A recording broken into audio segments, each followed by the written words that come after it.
गणेश जी का वाहन चूहा काहे है? पीली मैया आप बताओ, गणेश जी चूहे पर काहे बैठे हैं? मेरी माँ, हाँ बोलो। गणेश जी चूहे पर नहीं बैठे, चूहा तर्क का प्रतीक है। चूहा किसका प्रतीक है?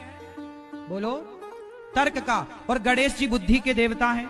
बुद्धि कहां बैठती है? तर्क पर। बुद्धि कहां किस पर सवार होती है? बोलो, तर्क पर सवार होती है। बुद्धि किस पर सवार होती है? हाँ, गणेश जी चूहे पर बैठने के पीछे का संदेश दे रहे हैं कि बुद्धिमान वही है जिसके अंदर तर्क है। तर्क समझते हो ना? भगवान है तो दिखाई क्यों नहीं पड़ते? ये तर्क है। इन पर मैं आगे बात करूंगा आगे के दिनों में। तो तर्क पर शंकर गणेश जी का चूहा, गणेश जी बुद्धिमान है और गणेश जी किस पर सवार हैं? तर्क। तर्क क्या है? एक बच्चा वो होता है जो मास्टर जी से बहुत सारे प्रश्न करता है। जो प्रश्न करता है ना, वो तर्क कर रहा है। कुछ बच्चे होते हैं कोई पूछते ही नहीं, मास्टर जी से कुछ नहीं पूछते। अरे पूछना चाहिए। जो बच्चा जितना जिज्ञासु होगा, जितना पूछेगा, वो बच्चा उतना इंटेलिजेंट होगा, समझदार होगा। बात सही है कि गलत है? तो तर्क पर सवार हैं गणेश जी। बुद्धि किस पर सवार है? तर्क पर। ये गणेश जी का चूहे पर सवार होने के पीछे का आध्यात्मिक कारण है। आगे सुनो, दुर्गा जी का वाहन क्या है? शेर पर काहे बैठी है माता? जोर से। शेर, दुर्गा मैया के कितने हाथ हैं? जोर से। 8। 8 हाथ किसका प्रतीक है? 4 लोगों का। क्यों मैया? भैया आप लोग कितने भाई हो? ये भैया बताएंगे। जेब से क्या निकाल रहे हो आप? कितने भाई हो आप? एक भाई। पीछे वाली भैया आप कितने भाई हो? 3 भाई। ये भैया कितने भाई? सफेद शर्ट वाले 3 भैया। बगल वाले आप कितने भाई हो? ये मूंछों वाले 1। मैया आप लोग कितने भाई हो? कितने भाई आपके? 2 3 1। और आप बताओ कितने कितने भाई? 4। आपके कितने भाई हैं? 3। आपके कितने भाई हैं? 3 2। आपके कितने भाई? 3 2। सुनो, आप में से बहुत लोगों का आंसर गलत है। आप कह रहे हैं हमारे 2 भाई हैं, हमारे 1 भाई है। सारे उत्तर गलत हैं। हम सबके 4 भाई हैं। हम कितने भाई हैं? बोलो, हम 4 भाई हैं।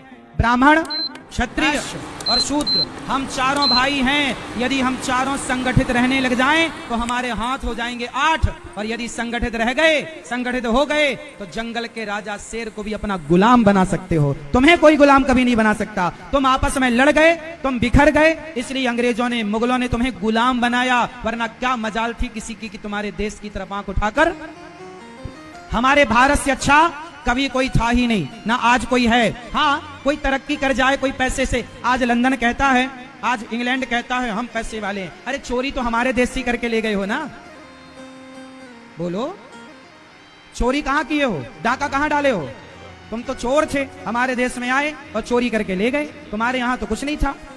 कुछ होता तो हमारे देश में चोरी करने का आया थे। तो ये तो चोर लोग हैं।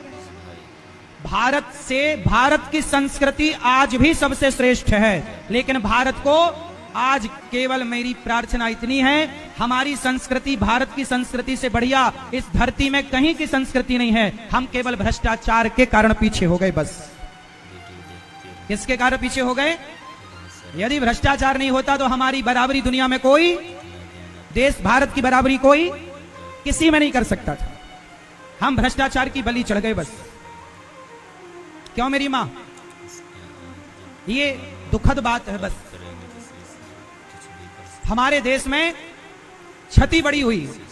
देश को आजादी मिलते ही बंटवारा हो गया। पाकिस्तान अलग हो गया, बांग्लादेश अलग हो गया, और पहले ही श्रीलंका अलग हो चुका था, म्यांमार अलग हो चुका था। तमाम बंटवारे हो जाने के कारण हम लोग बड़े, आज देखिए बांग्लादेश में हिंदू कैसे खदेड़े जा रहे हैं, हिंदू कैसे मारे जा रहे हैं। मैं बार बार कहता हूं एक बात आपसे, दुर्गा मैया क्या कहती हैं? तलवार लिए हैं और शेर पर सवार हैं।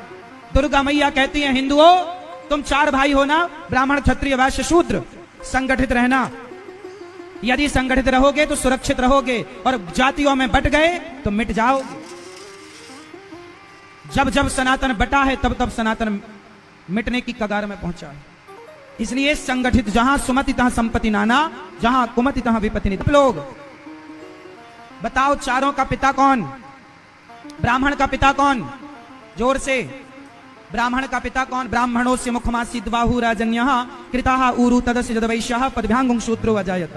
ब्राह्मण के पिता भगवान, भगवान से ही, भगवान के मुख से ब्राह्मण पैदा हुआ, भगवान की भुजा से क्षत्रिय पैदा हुआ, भगवान के जंघा से वैश्य पैदा हुआ और भगवान के चरणों से शूद्र पैदा हुआ। तो तुम चारों का बाप तो एक ही निकला ना? बोलो, जब तुम एक बाप की संतान हो तो जातवाद जो ऊंच नीच में, छुआछूत में बटे हो, छुआछूत मिटाओ और सनातनियों को गले लगाओ। यदि नहीं लगाओगे तो क्रिश्चियन गले लगा लेंगे, मुसलमान गले लगा करके हमारे देश में धर्मांतरण कितनी तेजी से हो रहा है। आपके यहाँ जानकारी में धर्मांतरण की बातें हैं या नहीं?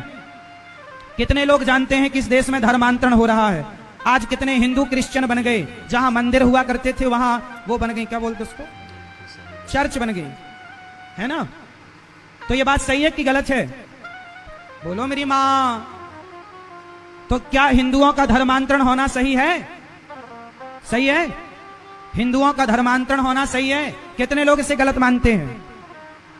धर्मांतरण होना सही है कि गलत है? जोर से। इसलिए हम चाहते हैं कि हमारे भारत का सनातन, हम ब्राह्मण क्षत्रिय वैश्य शूद्र मिलजुल के रहें, एक दूसरे के सुख दुख में काम आए। कोई गरीब आदमी है उसकी हम लोग मदद करें और अपने हिंदुओं को अपना बना के रखें, अपने से दूर ना करें, वरना वो धर्मांतरण की आग में जल जाएगा। बात सही है कि गलत है? तो दुर्गा मां 4-8 हाथ से ये कहती हैं कि तुम क्या रहो मेरी मां, जोर से, जोर से संगठित रहो। तो शंकर जी ये मैसेज दे रहे हैं, दुर्गा मैया ये मैसेज दे रही हैं। हंस पर सवार है माता सरस्वती। क्यों? हंस जैसे दूध पानी में दूध पीता है, पानी पानी छोड़ता है, उसी तरह विद्यार्थी वही उत्तम कोटि का है, पढ़ने वाला बच्चा वही अच्छा है जो अच्छी चीजें ग्रहण करे और बुरी चीज, ये मैसेज है। अजामिल जैसे पापी का उद्धार हुआ।